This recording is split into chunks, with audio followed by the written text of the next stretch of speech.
Okay, this is the Aqua-Vu Revolution 5.0 Pro model. We get a lot of questions on basic operation of this system, so I'm going to go through some things with you here today. Many of the questions we get are pertaining to the menu, how to operate it, and of course how to pull video off, how to view the video files. Alright, so as the system boots up, going from right to left, this is the power button. Plus and minus buttons, these are used to toggle through your menu settings and different categories. I'll show you that in a minute. This is how you get in and out of your menu. This is an OK button, basically a select button or an enter button. And this is your recording button. When you're out on the water and you want to record, real easy. Once you're set up, you hit record and you're recording. You hit recording again and it will stop recording. If you're in record mode, you will not have access to some of the basic menu functions. So if you're wondering why something isn't working, it's probably because you're recording. Stop recording and then you'll be able to do the different features or different menu operations that you're going to want to do. So if I go into the menu, alright, that's a good one to start on. Right now, do you see how the blue is highlighted on IR lights? That is how to turn on your infrared lighting. So if I go ahead and hit OK, you'll see the blue bar is, the darker of the blue bar is set to off. So if I hit the plus button, now you'll see it's set to on, and I hit OK, and the lights are on. If I want to turn them off, it's going to be the same procedure. OK, minus or plus, you see how I can toggle back and forth. To off, hit OK, and the lights just went off. And I can go to display brightness, enter that, and you can set your display brightness. That one's pretty easy. If you want to get out of it, you hit escape. On-screen display, that's going to toggle on and off your on-screen display. Units, that's going to set the readings to, well, let's just take a look at that. Celsius or Fahrenheit. Get out of that.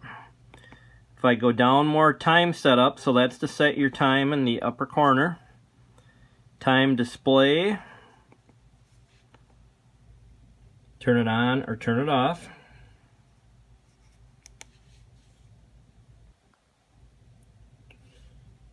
And I'll exit out of that.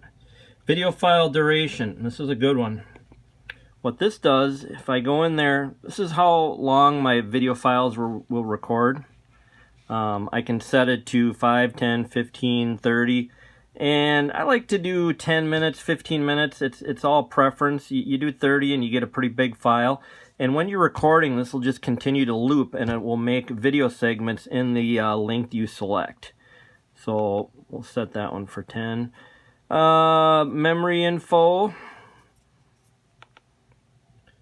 Tells you how much memory you have remaining. It's a good one to pay attention to as your system fills up with files. You want to clear them out, so get out of that. Format. Now what format does for you is that'll format the internal SD card. So if you know you have nothing on here you want to save, you can go ahead and format it and it'll clear it off. It's a good idea to format it every once in a while, especially if you've been recording a lot of videos. Typically I pull my video files off onto the computer. I'm going to show you that in a minute. And then version info, that will tell you the current firmware version that you have. So we get out of that and we're going to go back up through them, and that's it. So those are your menu options. So now if I want to see, let's get out of this completely. So now I've recorded some videos and I want to take a look at them. I go ahead and I hit OK. And here are my various recordings. I use my plus and my minus key to toggle through them. Notice I have them set at 10 minutes for my latest ones here. Now I'm going to go ahead and hit OK to watch this one. Okay, so there is my jigging spoon and minnow head. Now this is a cool feature if you want to watch them to play back. Right now it's currently playing. If I hit the plus key, now it's playing at 2 times speed. Hit it again 4 times speed, hit it again 8 times speed, again 16, 32, all the way up to 64. Now if I do that in reverse, I can drop it down to the various speeds, 64, 32, 16, 8, 4, 2. I can actually pause it. So now I'm going in reverse. Back 2, back 4, same thing. Notice this will tell you the direction the video is playing. And I believe there is a way to pause it. And let's see. Yeah, okay. So if I hit the OK button, that pauses it. And OK again to play. And I think there's actually a pretty good walleye strike coming in here. Let's see if we can find that. Jump ahead a little bit. Got some bluegills investigating. And let's see here. I thought it was in this clip. It may not be, but I think it is. Oh, maybe, or we missed it. Let's try and reverse here. We went so far ahead at 64 speed, we might have missed it. Now I'm going backwards, 64. Okay, there it was. Let's see if I can show that to you. Get it a little centered here. There's the walleye coming in. Oh, I went too far. Back up.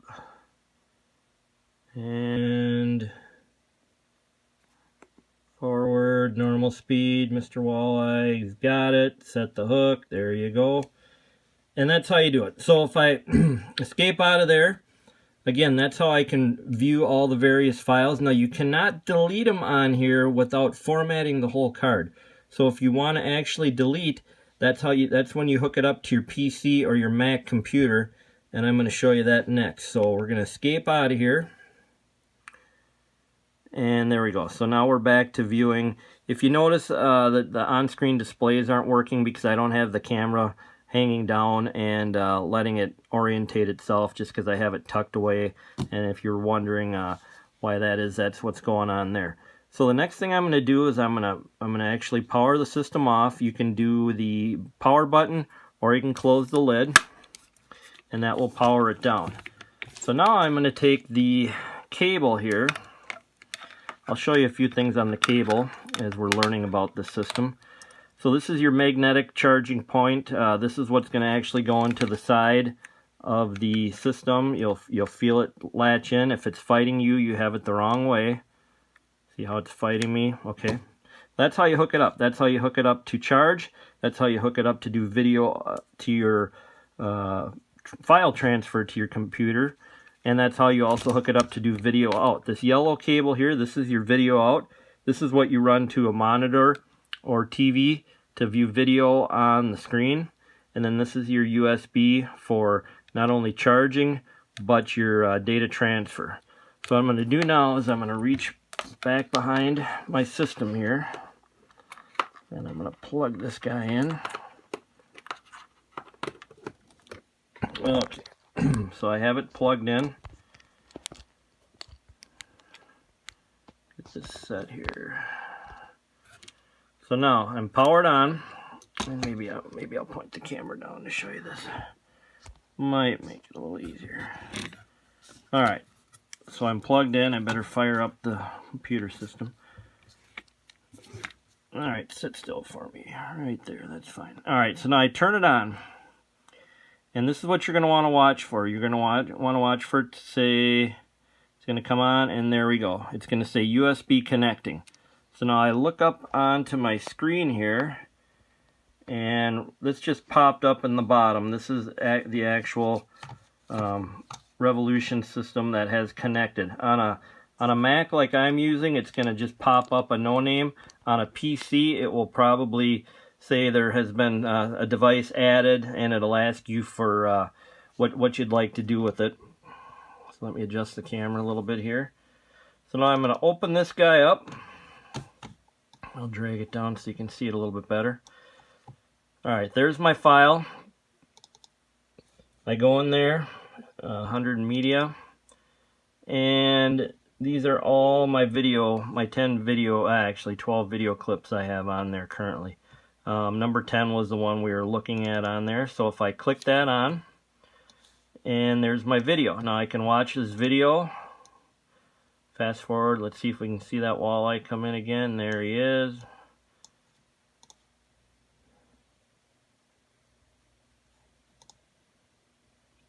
So that's how you view your videos. There, he's got it, set the hook. All right. Now, when I'm ready to delete these videos or take them off the system, it's real simple. I can do a basic copy and paste or a drag and drop. Let's see here. This is probably a really dark video that I probably don't need anything on. Let me just watch it here. Yep, that's it. That got dark. Okay. So, for example, if I want to delete that video, what I'm going to do is, on a Mac, I'm going to actually drag it into the trash by dragging it off there. Another way you can do it is with it selected. You can go up to File, and you can click Delete if you have that option. You know, but that's how you do it. So in this case, I'm going to pull that file down. I'm going to drag it to my trash bin, put it in the trash, and that's gone. If I wanted to take everything off there, that's what I do. I'd pull them off. A clip like number 10, that's a really good one, and I'm going to save it. On that one, if I pull it off and put it on my desktop, it'll transfer it. It's about 147 megabytes. So that's what's nice about the 10-minute files. They're not real large. It doesn't eat up a lot of space. And it's pulled off. And you'll notice it's still on here because I didn't delete it. I just copy and paste it. So on a Mac, I did a drag and drop, or you can do a copy, edit, paste. And that's how you do it. If you want to remove them, you can select all of them and do a copy or a cut. And if you cut and take them off, you would remove them all and put them on your PC or your Mac. Again, this is just, I'm showing you on a Mac, but it's very similar to a PC. And that's how you do it. That's how you view the files. When I get home at night, I go through the files. I see what I want to keep, what I want to get rid of. Anything that's really good, I save it. And that's about it. When you're done, you always want to eject properly. So on a computer, you can, on a PC, you can right click and tell it to eject. There's a few different ways to do it. On a Mac, I'm just gonna drag it over to the trash bin, and instead of trash, it says eject, and that'll take it off. So that's how you do that. And once it's you give it a little bit of time to make sure it's finished ejecting, and you just can power it off at that point.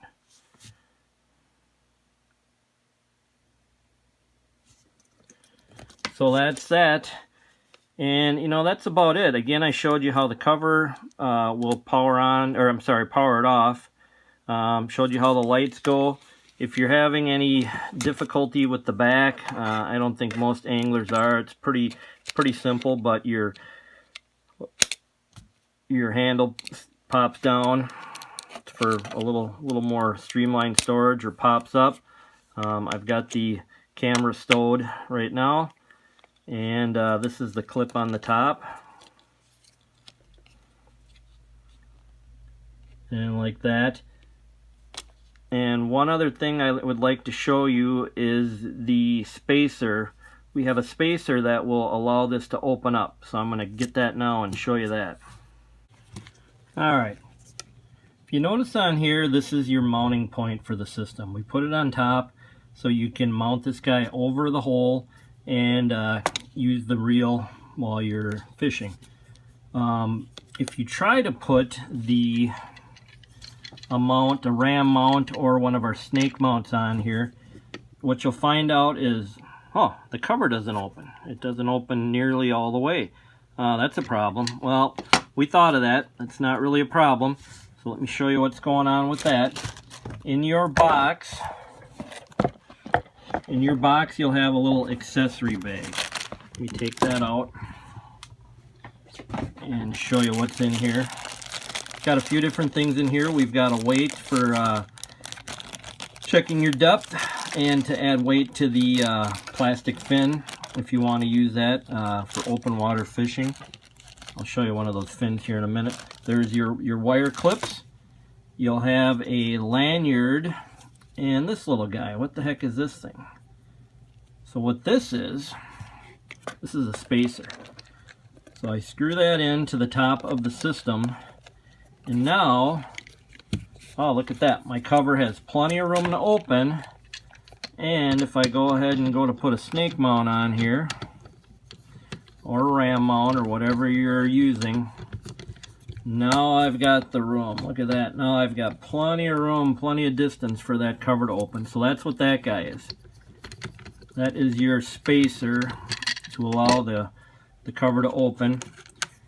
And I kind of went past it briefly. This little guy will also go in there, and this is a lanyard to keep it around your wrist or neck so it doesn't fall in the water. As I said, you've got the wire clips that are in there. We do have videos to show how those go on. I can just show you how I have mine rigged up. So this is how I like to run it ice fishing. That's horizontal. This is a little bit of an up view. If I clip the cable in here, I'm not leaving myself too much room here.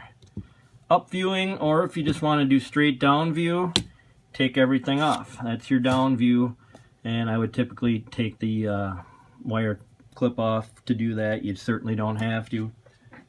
And this is the fin. Now, I talked about that weight. This is where you can take the weight, clip that onto there like so, and this is how I like to use it in the summer. What's cool about this guy is this is you put the camera in there, so the camera goes in. I'm not going to do it because it takes a minute, but the camera sits in there, and then your cable comes up here and it runs through the back. You just push it in. It's a little stiff at first, but that's good because that keeps it in there for you. And then I can control my angle. This is somewhat of a down view, but a partial down view, like I don't know, like a 40 degree, 35 degree, something like that. If I run it through the middle one, that's going to do a straight horizontal. And if I do through the front one, like so, that's going to give us an up view. So that's what these guys are for. Cable goes in, and you've got your different slots. I'll just say 45, 35, 45 degree down view, horizontal, or up view. And that's what the fin does. And again, you can certainly use this for ice fishing. I prefer this for open water fishing. I don't need a lot of weight to help keep it down. And I want my camera to be as non-visible down there as I can, because I like to keep it very close to my minnow or spoon or whatever I'm jigging at the time. So that's about it. That is the long-winded version of the features on the Aqua-Vu Revolution 5.0.